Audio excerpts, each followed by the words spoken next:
All right, Evan. So we're back for another lessons for trading Q&A. We have a couple questions to go over. Yeah, we do. So these were actually from Dylan last week. We didn't get a chance to hit them. The first one is sort of talking about trading capital, and he kind of wanted to get some insight on how you originally started to scale that capital in the beginning when you started trading. He says that it's a big problem for most traders is they feel like they're undercapitalized.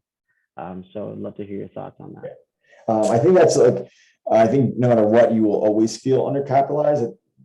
I think everyone always just wants to be further than where they're at. And more so, it's like I think the bigger thing is like comparing yourself to peers that are older than you. There was, Lily was just on a call before, and it was a prospect I was talking to, and he was comparing himself to the CEO of Jefferies because the guy's like a billionaire. I'm like, dude, you can't compare yourself to a guy who's 65 years old, 4 years into his career, and like running his business to like year 31. And you can't, that's not even close to apples comparison. But for me starting out, again, I never wasn't an active saver.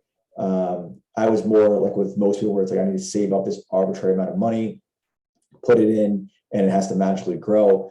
In the beginning, when I started, you guys have probably read a couple of stories, and I sold candy and I saved up a couple $1,000, and that's what funded it. I later on got into like a motorcycle accident. Obviously, that's a common trend on my end. I had paid I bought this beautiful bike, paid it off, paid, triple the monthly payment, paid the bike off in like a year. It was like a $10,000 bike at the time. I was like 19, crashed the bike, had full coverage, got the full check for the insurance payout. And I bought Jackson Hewlett, which is ironic because now we do tax prep, but I bought Jackson Hewlett, which is no longer a public company. They went bankrupt.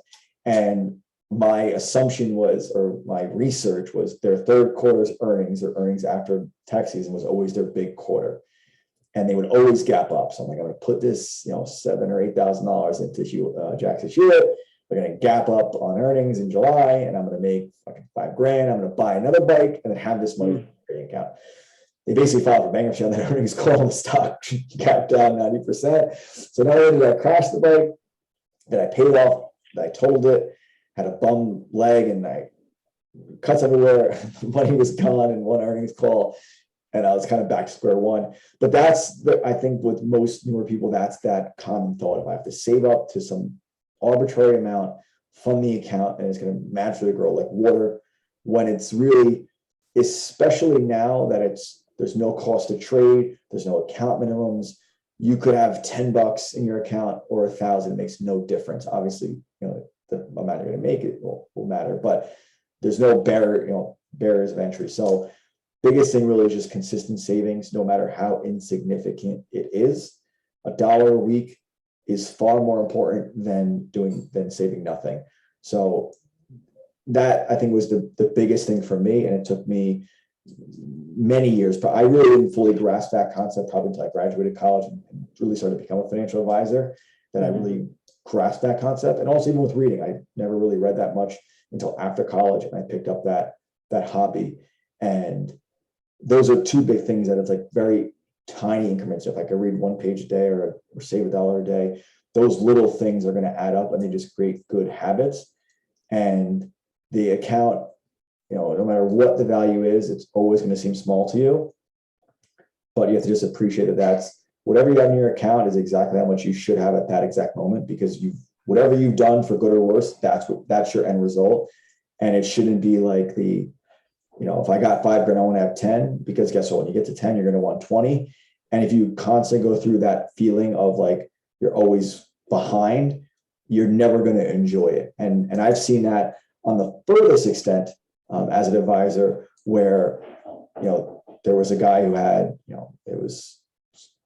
had like 100,000 shares of Netflix stock at a cost basis of like 10. Like it was like a $40 million position, and this was the most miserable guy on the planet Earth. Like Netflix would go up 100 points, he wouldn't want to sell, but then Netflix would drop 200 points, you want to sell it all. And like the guy had $40 million, no debts, no liabilities, could have bought a Bugatti and lit it on fire 40 times over. And like the guy was the most miserable person because he wanted to have 80 million. And then if he got to 80, he wanted 160. So it was always like this endless race that it never ended, that you have to just kind of enjoy the process Obviously have like realistic goals of where you want to get to, but not beat yourself up because you're not saving as much as you should, or your account is at whatever made up number that you want us to be at. So that's kind of the long answer of it. Yeah, and I think that also is kind of in the same category of when we say like don't be so focused on your P&L, especially like shorter term P&L. It's the same with like your total capital. You know, don't be so concerned with like how much you have right now and you need to make 10% next month so that you can be at this goal, so that at the end of the year you'll have the 50% that you, because it just, you end up just kind of not following those, and it's just a tough way to really see if you're, whether you're doing well or poorly, because there are just times when the P&L doesn't really reflect all the work you're doing, and vice versa. Sometimes the P&L is doing really good and you're actually not working very hard, and that can actually trap you too, because then you can get complacent. You stop, doing your daily routines that actually put you in the right mindset and the right, the right way psychologically and just physically to be trading properly. So, definitely, like you said, just keep building the weekly deposits and saving what you can, and understand that you don't have to compare yourself to anybody else's account, even if you start at the same time, because everyone goes through a completely different process. Yeah. And even with the amounts, I think of like when I first started, I was like, this $5 is a joke. Like, it's so stupid. Like it's $250 a year or whatever it comes out to be. But it's like, but then it becomes 6 and then 7 and then 10. And then it's like, even now and then I'm on the long-term group, like I up my savings to like $30. And I'm like, it still feels so stupid, but you have to keep doing that to get from the $5 to 1,500 or to 2,000 a week. Like you don't just go from $5 a week to 2,000. There's none, unless you hit the lotto. And at that point, it's a moot point because you wouldn't have to do that. But you have to you're really taking the stairs, and there's no escalator, there's no elevator to that whatever that number is. It's just that, making those kind of good decisions. One step at a time. Yeah. Which actually kind of falls into the next question that Dylan had. He was asking like, what is exactly your daily routine when it comes to trading? For example, are you waking up early? Are you doing something before you trade? Are you looking at pre-market, all that kind of stuff? And then what happens after the bell? So for my personal routine, I'm reading first thing in the morning, usually for like a half hour. I will scan the market. I can share my screen really quick. I'm not big on pre-market. Because I'm not really I'm not the active trader. A lot of my stuff is way more passive now, and will probably continue that way just because my day-to-day is much different than it was in the years past. But market-wise, I kind of work down my watch list. So I start at the top, big picture. I want to know, I'm like top down. I want to look at the broad markets, the broad sectors. I want to look at these first. Then from there, I go on to like what positions I have on that I've had for a while. I go into more active swings, which right now is nothing. I'll go into the names that I have orders in. So names that I'm looking to get into that I'm not into yet. For example, C, which is nowhere near going to trigger anytime soon because this is where my order is. And then from there, it's names I'm keeping an eye on. Might be, these REIT names that are, again, we want to buy 93 and this thing's getting destroyed after earnings, where it's like, that's clearly not going to be setting up anytime soon. And then I go down to the Dow 30, the biggest 30 names, NASDAQ 100, quick 80 names. I kind of always delete off like the crappiest ones, like even this VOD, I'll probably delete because I hate the cheaper names. Then into the S&P, into IWMs, bigger watch lists, prior trades, long-term holds, and so on and so forth. So I'm not going to work through this list in its entirety every single day, but I will get through a significant portion of it. For the most part, I would say 90% of the days I will get at least up to 7. So I will work through big picture, all my positions through the Dow, NASDAQ, and S&P. That's like 90% of my kind of pre-market or daily routine. And then the other ones are just kind of like extra that I can't sit here and say I'm scanning, 2,000 stocks every single day. That just wouldn't be accurate. But that's more of my simple routine. And I'm not watching, there's no TVs in here. There's no CNBC. There's no Squawk Box or stuff like that. At the prop firm, we had all that stuff and it was way more noise than anything. So my routine is, again, very simple. Just, again, going through the board markets, going through the positions I have on, names I'm looking to buy, and then looking for setups. That's the daily routine. And then taking out Blue in between so he can not piss in the house. Yeah, that's probably the most important part. Yeah. But yeah, I mean, routine wise, everyone's gonna have a little bit of a different routine, but for the most part, setting up for the day, reviewing your plans. For me, it's exercise in the morning, whether that's like just breath work at home, getting a little bit of sun in the morning, or actually going to the gym. Really, just kind of helps clear your mind. But you have to find like what works for you, because just following somebody else's routine, you'll never really master yourself, because that's the whole point of the routine. But building good habits, what those good habits are, like you said, reading, eating healthy, just, feeding your body and your mind with the proper things and getting you in the right mindset. And then sometimes realizing when you're not in the right mindset, and then maybe that day you're not sitting in front of the desk looking at charts, because you have to also remind yourself that like you can miss a day, you can miss even a week or a month, if you need it. And sometimes some people kind of shy away from doing that because they feel like they need to keep going and keep going and keep going, when in reality, sometimes backing off a little bit can help you go a lot further in the long run. Yeah, I agree. Definitely. And again, my routine isn't really concrete, but again, you mentioned the working out, where there's some days where I'll wake up and I'll read first. There's some days where I'll go run to the gym first. There's some days where I'll go and get breakfast. Like it's not like I have like a military routine of like I'm doing this, but for the most part, it's pretty consistent, and yeah, and then just certain rules that you follow. Like I'm never the type of person that's like waking up late scrambling to get to my desk to trade. Yeah. That just doesn't happen. But that's, again, if that's an issue that you struggle with, that's a habit that you need to build over time, and just set that alarm clock, put it on full blast, and stand up when it actually goes off instead of hitting snooze. Yeah. That'll help a lot. Even with like the mornings is like more so, I think for me, like making the transition from like I think back with me and Chick from the prop days to now, where and I don't want to say the word anxiety, because I don't really get that, but with the prop days, like they're at 7, you're sitting in front of this computer screen, you're looking at charts, and it's like for 2.5 hours until the market opens, and it's like now it's 9:30. It's like now you almost need to find something to do, because you're there for a couple hours. Right, you invested so much time to like be prepared that now you have to execute on it. But it was very hard to be able at that point to then sit back for that half hour and wait till 10 when things settle out. And then you would see the stats, and it's like, oh my God, 9:30 to 10 o'clock. We are so bad collectively as traders in that environment. Because again, it's everyone. It's very contagious. Even with the markets itself, like things get contagious just because everyone's talking about it, and it becomes kind of common. But that was something there was like, if you could just wait till 10, and if you knew like that was your worst half hour time, you dramatically improve your performance. But it was so hard to like consciously do that. And that's where you have to kind of figure out like where, the kinks in your own armor are, and, figure out how to do it a little bit better. And that's where journaling comes in, having all those stats and stuff, and knowing when you're not trading correctly, or, whether that be a certain time of the day or maybe a certain day in the week or whatever it is. So yeah, super important stuff. Shout out to TraderSync, because they are. Yeah, TraderSync has helped me so much, especially as a visual person, when you can just kind of have all that stuff presented to you, and all you really need to do is click import. It's like there's you can't beat that. And then obviously, the daily reviews of like typing in certain things, because you need to put your own thoughts down there too. You can't just look at numbers. But yeah, it's super a great time saver.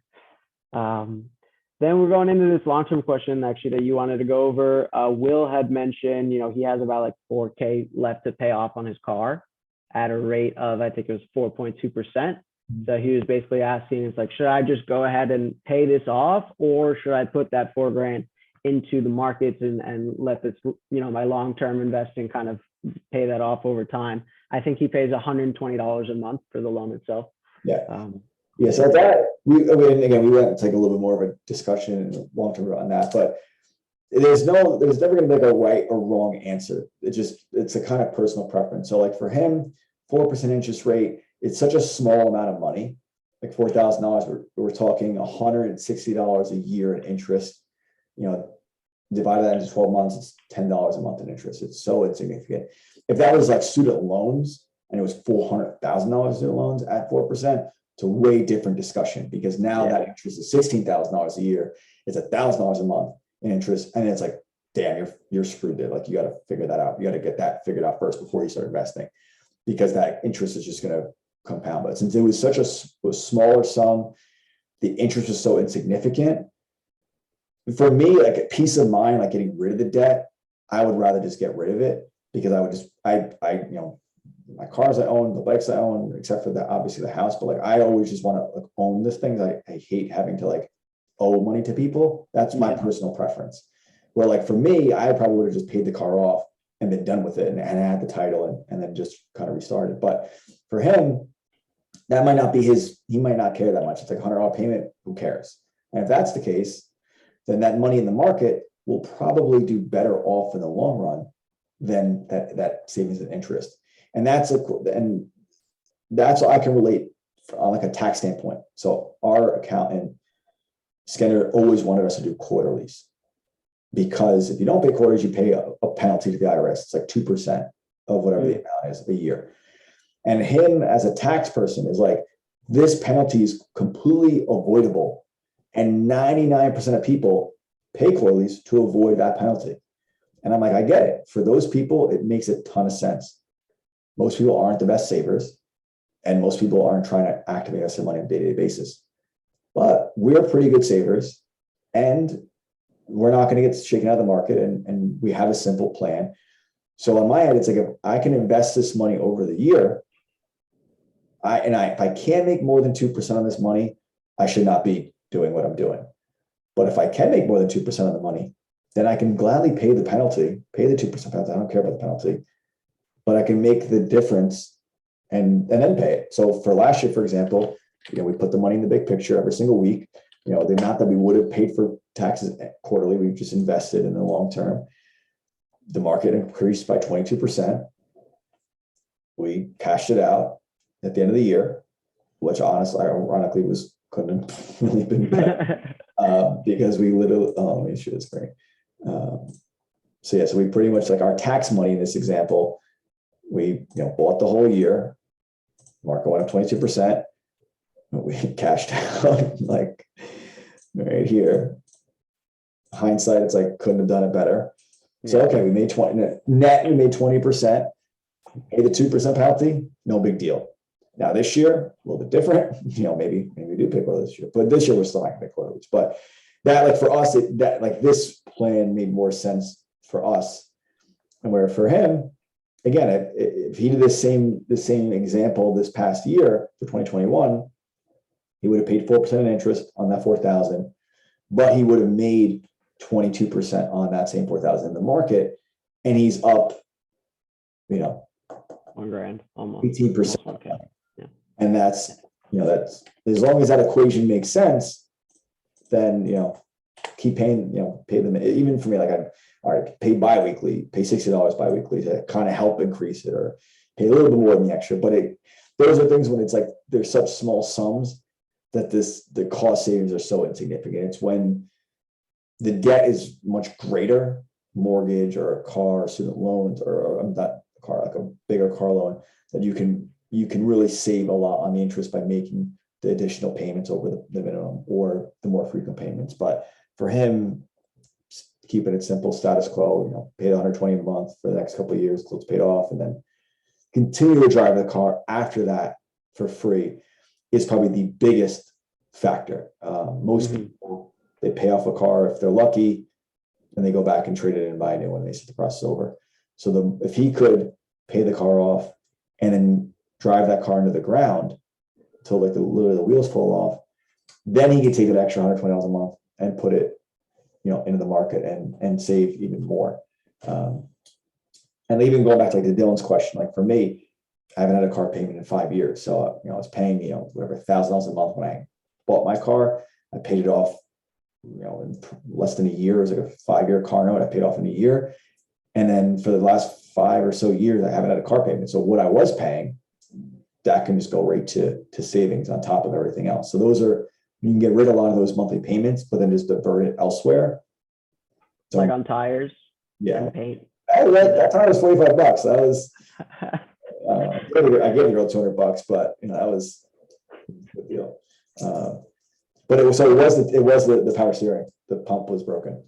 There you go. See, you should just be a mechanic now. I mean, you figure out all that stuff now. So So your side job. running a little bit, but that's the long answer of the. But yeah, so kind of just to recap everything here is like when it comes to scaling your capital, focus on the baby steps, weekly deposits into your account, whatever you can put in. And if you want to up that, then you need to go build, work on the skills that you have for whatever your main job is, because that's another thing is like everyone wants to be a full-time trader when in reality it's like you can just go be really good at what you're currently doing and then put that money into your investing accounts and multiply that money way more than a full-time trader could. So focus on those skills and keep going one step at a time, making increments over time. Daily routine, everyone's going to be a little bit different. You got to find what works for you, but waking up early, getting yourself ready for the day, reviewing your plans that you made the previous day or even over the weekend. And then if you have a loan on your car, if it's small enough, probably better just pay it off every month and continue to invest into the market. If it is bigger where there's a high interest and you're paying a ton of money, you're way better off getting rid of that debt quicker than later. Yeah. And that's that. Yeah. All right, Evan, I think that was a quick one. Yes. Jace, I don't know if you have anything. I'll give you a couple seconds.